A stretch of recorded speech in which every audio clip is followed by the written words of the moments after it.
Yesu ahabwe icubahiro, Yesu ashimwe iteka ryose, Yesu avugirizwa impundu ibihe byose.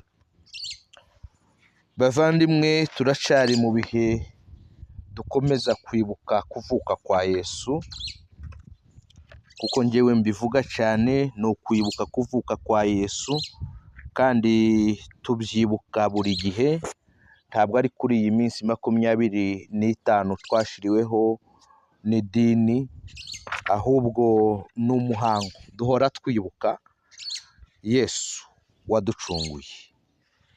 Nabahaye isomo rivuga impamvu Yesu yavutse, impamvu 7 zatumye Yesu aza kuvukira ku isi, narazibahaye. Uyu munsi kubera ko turi kwibuka Noheli, reka nongere nkwigishe ico Yesu yaje gukora. Ico Yesu yaje gukora ese ni igiki? Tubisome muri Matayo igice ca mbere umurongo wa 21. Dusome se Yesu yaje kuvuka kuziye mpamvu, yaraje mu yihe mission?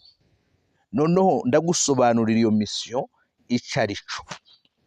Haravuga ngo azabyara umuhungu, uzamwite Yesu, kuko ari we uzakiza abantu be ibyaha byabo. Ngiyo mission ikomeye yazanye Yesu, niwe uzakiza abantu be ibyaha byabo. Aha muri iri somo ndaza kugusobanurira icaha ico arico. Icaha ico arico. Ushobora kuba utazi icaha, nawe ushobora kuba wita igikorwa runaka icaha, igikorwa runaka icaha. Ariko ndaza kugusobanura icaha Yesu yaje kugukiza ico arico. Ese mu by'ukuri kwiba nico caha, cyangwa icaguteye kwiba nico caha? Ese gusambana nico caha, iki gikorwa yi pratique, cyangwa icaguteye gusambana nico caha? Turaza kubirebera hamwe mu Kigiriki icaha ico arico.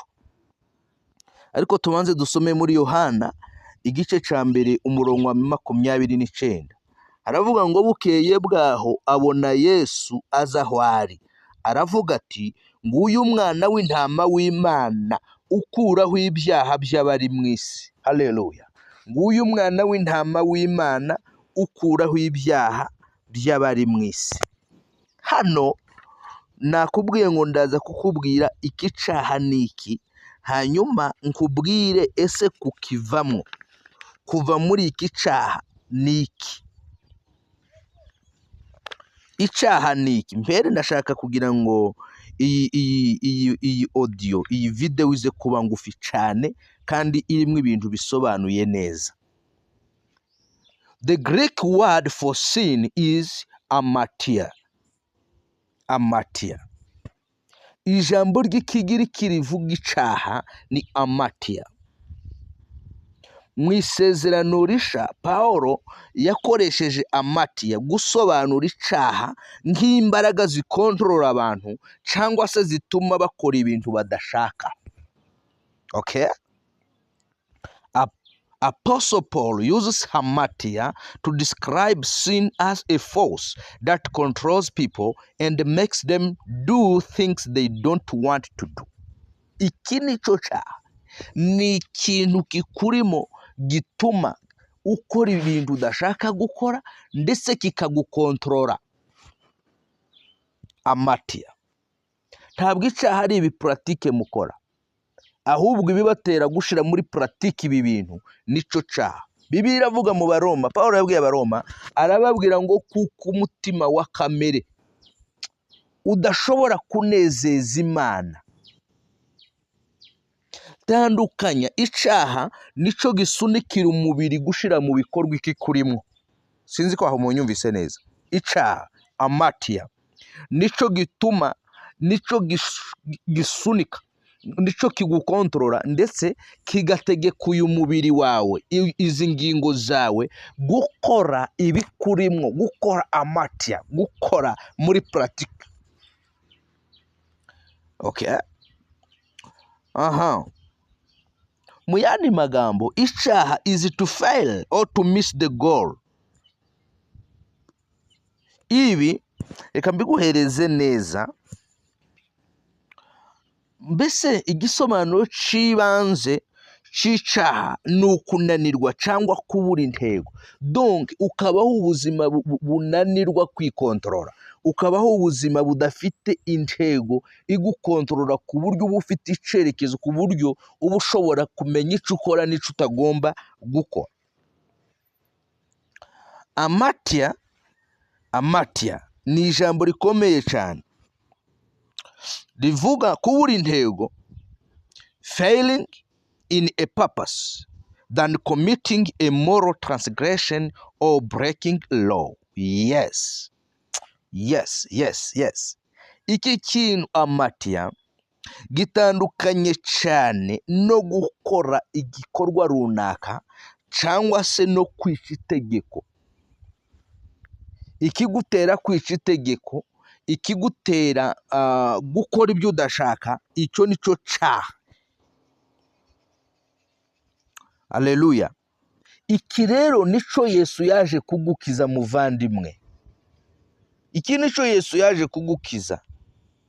Tandukana na buriya buryo wumva ko icyaha ari iki kintu ukoze. Iyi nshobora kuyita imbuto y'icyaha. Ni imbuto y'icyaha kikurimo, ni tunda la dhambi. Lakini dhambi ni amatya, ni ikintu kikurimo.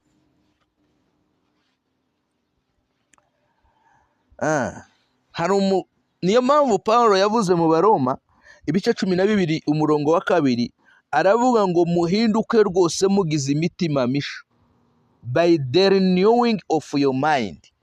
Muhinduye mu mitekerereze. Donc icyaha ni imitekerereze ipfuye, ni imitekerereze inaniwe kwikontorora, ni imitekerereze inaniwe gushira mu ntego zayo. Icyo nicyo cyaha. Icyo nicyo Yesu yaje gukora. Aravuga ngo ugomba guhinduka mu mitekerereze. Hari umutaliyani wavuze, nibaga izina rye, yaravuze ngo kugira ngo uhindure ingeso zawe, ugomba ukabanza ugahindura uko wiyumva. Yes. None kugira ngo uhindure uko wiyumva, ugomba kubanza guhindura imitekerereze. Okay? So reka kumva gusa ngo Yesu yaraje ngo kugira ngo uve mu byaha. Ibyaha noneho abantu bakakwigisha ko ari ukukwiba, ni ugutukana, ni ukugambana. Isi umuntu ajya kwirega hariya akavuga ngo mumbabarire, ngo nza ngambana, ngo nkiba, ngo ngateranya, ngo ngasambana. Yes, ibyo ni bibi kuko ni imbuto z'icyaha kikurimo. Kandi reka nkubwire iki, repentance is not an emotional but a decision. Repentance is an inward decision, a change of mind. Hallelujah. Ibi nabyo ndagira ngo mbanze ngaruke mbere kugusobanura icyaha metanoia. Reka mbanze kubwire ukivamwo gute. Iki cyaha Yesu yaje kugukiza ukivamwo gute. Mu byakozwe n'intumwa ibice 3 umurongo wa 19 haravuga ngo nuko mwihane muhindukire, ibyaha byanyu bihanagurwe, ngo iminsi yo guhemburwa kwanyu ibone ukwiza ituruka ku Mwami Imana. Ibi ndi kukwigisha umenye Yesu icamuzanye, noneho wongere umenye ni gute wova muri ubu buryo bw'icyaha. Reka mbanze nkwereke. Kwihana kugira ngo ukizwe byitwa metanoia, which means to change one's mind. Hallelujah. Metanoia, which means to change one's mind. Ijambo ry'ikigiriki risobanura kwihana ni metanoia, risobanura guhindura ibitekerezo. Okay? Guhindura ibitekerezo. Uku niko kwihana. Ntabwo kwihana, nibyo nari nkubwiye, repentance is not an emotion but a decision. Repentance is inward decision, a change of mind. Repentance ntabwo ari ibiwatura kanwa, ntabwo ari ibi byo kuvuga ngo mbabarire ngo nibye nakoze ibi no. Repentance ni impinduka zo muri wowe imbere, ntabwo ari emotion, no. Ntabwo ari ukuzurira ufite emotion ngo mumbabarire ngo naguye muri ibi ngo nanjye sinamenye uko byagenze ngo nagiye gusanga ngo ariko byagenze, no. Wibuke nigeze kuguha isomo rivuga the wisdom of God. Narababwiye ngo Yesu azwi mu bintu bitatu bikomeye cyane. Azwi nka Yesu umucunguzi wawe, azwi nka Yesu nk'imbaraga y'Imana, azwi nka Yesu nk'ubwenge bw'Imana. Ibi ni ibyiciro rero. Umuntu wakiriye Yesu nk'ubwenge bw'Imana aba afite wisdom y'Imana, kandi aho iyo ufite ubwenge bw'Imana bukurinda gukora. Nta mukristo ugomba kubaho ubuzima bwicuza buvuga ngo sinamenye uko byagenze, no. Wisdom ituma umenya ingaruka z'ibi mbere y'uko uzigwamo. Niyo mpamvu rero kugira ngo ubone uve muri amatiya aricyo cyaha kikurimo, ugomba gukora icyo bita metanoia. Metanoia ivuga to change one's mind, guhindura imitekerereze. Okay. Murabizi abantu bagiye basobanukirwa nabi mu buryo byatwaye ibinyejana 12, basobanukirwa kwihana nabi, batekereza ko ari ibintu biri emotion by'amarangamutima gusa, no. Kwihana ni uguhinduka mu mitekerereze. That is why buri gihe abantu bajya hariya bakabwiriza ngo mureke ibyaha, ariko bakababwira kureka ibikorwa, kureka imbuto z'ibyaha. Ariko ikibigutera ni iki? Ni uko ugomba kwiga ugasobanukirwa ugahinduka mu mitekerereze, kuko iyo uhindutsemo imbere umubiri ukontororwa n'umwuka wera. Biravuga ngo abayoborwa n'umwuka wera nibo bana b'Imana. Haleluya. Aba ni abahindutse mu mitekerereze. Amen. Amen. Nakubwiye ngo iyi amatiya icyaha n'imbaraga ziyobora abantu kandi zikabakoresha ibyo badashaka. Ariko wowe wakwibaza, ninde muntu ukora ibintu biba bishaka mu by'ukuri? Ni icyaha kikurimo. So kugira ngo uhinduke icyo cyaha kikurimo, nuko ugomba gukora icyo bita metanoia. Metanoia ni uguhindukamo imbere muri wowe. Inward decision, ni decision yo muri wowe imbere, apana y'amarangamutima, apana y'ubwoba, apana yo kwihana kubera kutinya gusha. Niwaambie neno, let me tell you, umuntu wese wihana kubera gutinya umuriro ntaba yihanye, no. Okay. Umuntu wese wihana kubera gutinya umuriro, kubera gutinya kuja kwa shetani